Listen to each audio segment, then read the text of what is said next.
เขาลืมเอาอันพยางมาแล้วกับมันเปียกโอ้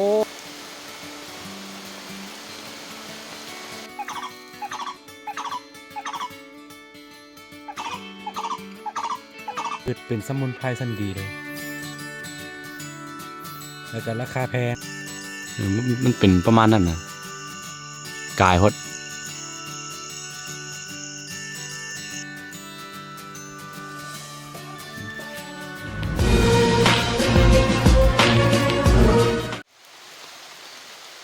สบายดีทุกคนยินดีต้อนรับเข้าสู่ช่องอาคาน้อยตอนนี้อยู่ภูอยู่ป่าคือเก่าแล้วก็เป็นเรื่องที่เซอร์ไพรส์ที่สุดเลยในรอบหลายเดือนเนาะหลังจากที่เราไม่ได้เห็นฝนมานานมื้อนี้เราเห็นฝนแล้วทุกคนเด้อเห็นบ่โอ้เซอร์ไพรส์มาเลาะหากินคือเก่าพี่น้องเอ้ยแต่ว่าฝนตก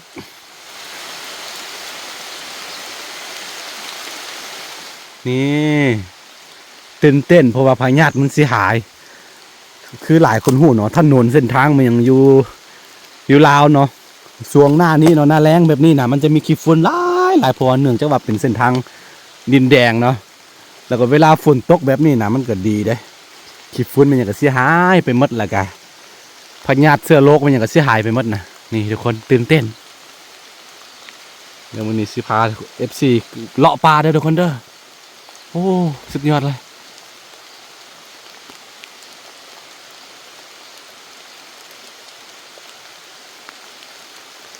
เดี๋ยวสิข้ามภูนี่ไปอีกฝั่งหนึ่งสิไปซอกอันมักไฮสิไปเลาะเอานกน้อยกินมักไฮกัน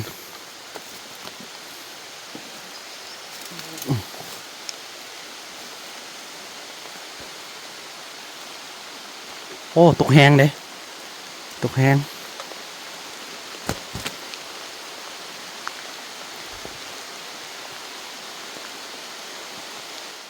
ตอนนี้ลี่ฝนอยู่ซุ่มไผ่ไม่ไผ่นี่ก็เห็นปะ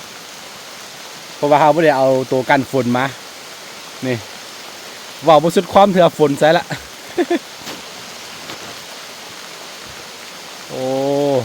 ฝนแห้งสุดๆเลยเขาลืมเอาอันพยางมาแล้วกับมันเปียกโอ้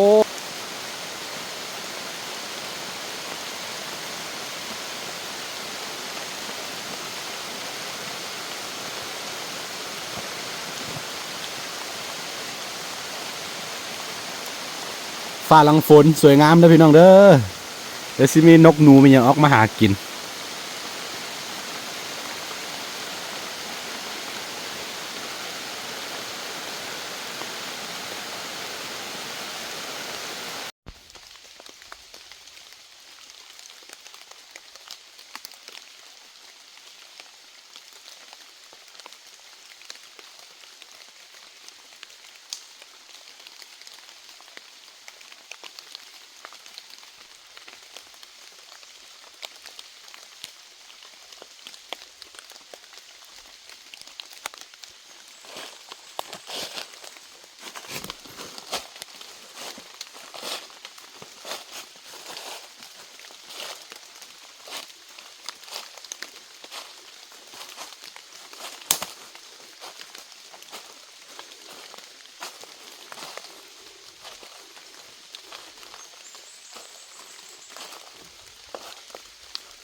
มื้อนี้อากาศบ่เป็นใจทุกคนเลย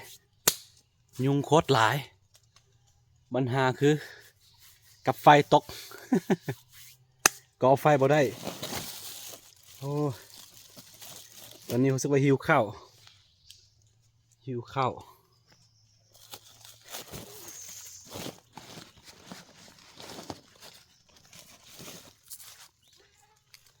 ก่อไฟบ่ได้เพราะว่าบ่มีกับไฟแล้วทุกคน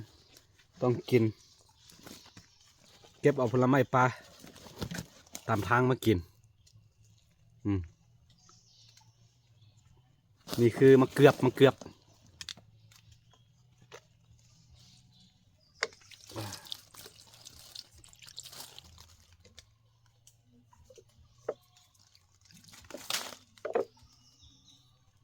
จะมี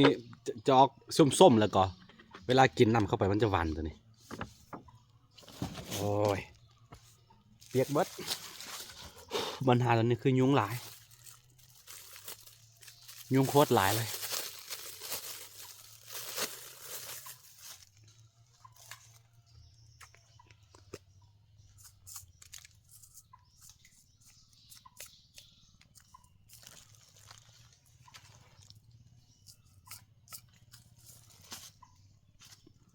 จำเพชรปน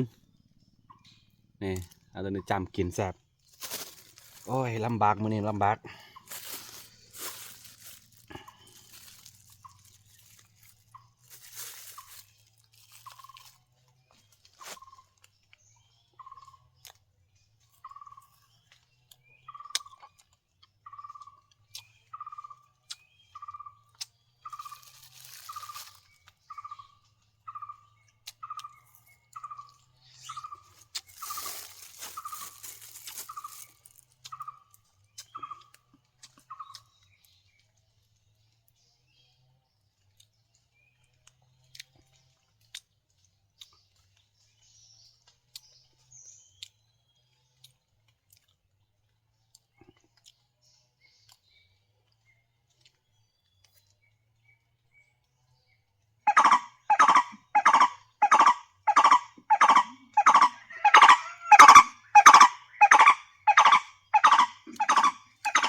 นี่คือย่ามใบลายเด้อทุกคนเด้อเป็นพืชเป็นสมุนไพรชั้นดีเลย แล้วก็ราคาแพงสีสันสวยงามลวดลายตากแห้งเนี่ยโอ้โลหนึ่งเกือบหลายหมื่นเติบเนาะถ้าลายเป็นเงินบาทถ้ามันมีต้นหนึ่งแสดงว่ามันมีหลายๆต้นเกิดขึ้นถ้าคันว่าบริเวณอ้อมๆเนี่ยมันจะมีเนาะนี่ปีนี้ก็มีตัวน้อยๆต้นหนึ่งนี่เห็นปะ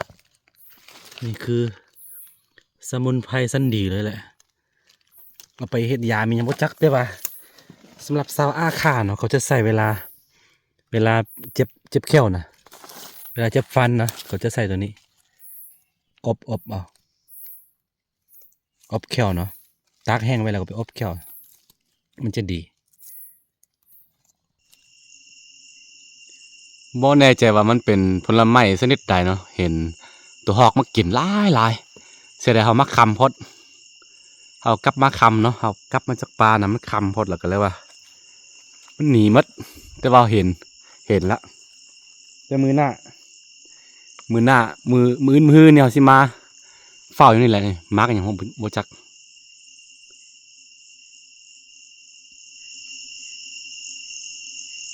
มันเป็นประมาณนั้นนะกายพด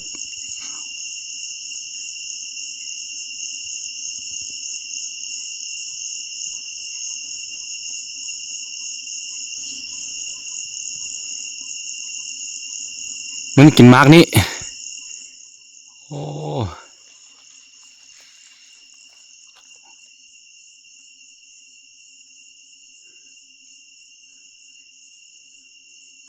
มือนี่ฝ้าบ่เป็นใจมันใดมือนี่นะโอ้ได้นก2-3ตัวเดี๋ยวมือหน้ามาอีกนี่แหละปัญหา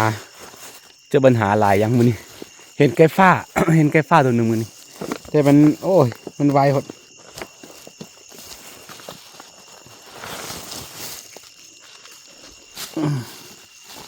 มือนี่บ่ได้มือนี่บ่ได้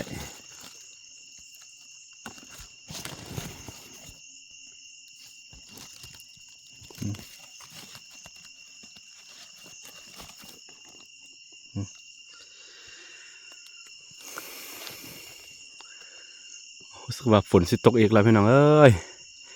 เอาสิกลับบ้านก่อนโหฐานทัพของมันละฐานทัพกระลอกเดี๋ยวมือหนาวสิมาเฝ้าอยู่นี่แหละทุกคนโอเคนี่คือคลิปเลาะปลาฝ่าบ่เป็นใจแล้วก็บ่ได้ไทยดีๆ กล่องมันสิเข้านำเนาะโอเคกลับบ้านกันไว้เจอกันใหม่ในคลิปหน้าทุกคน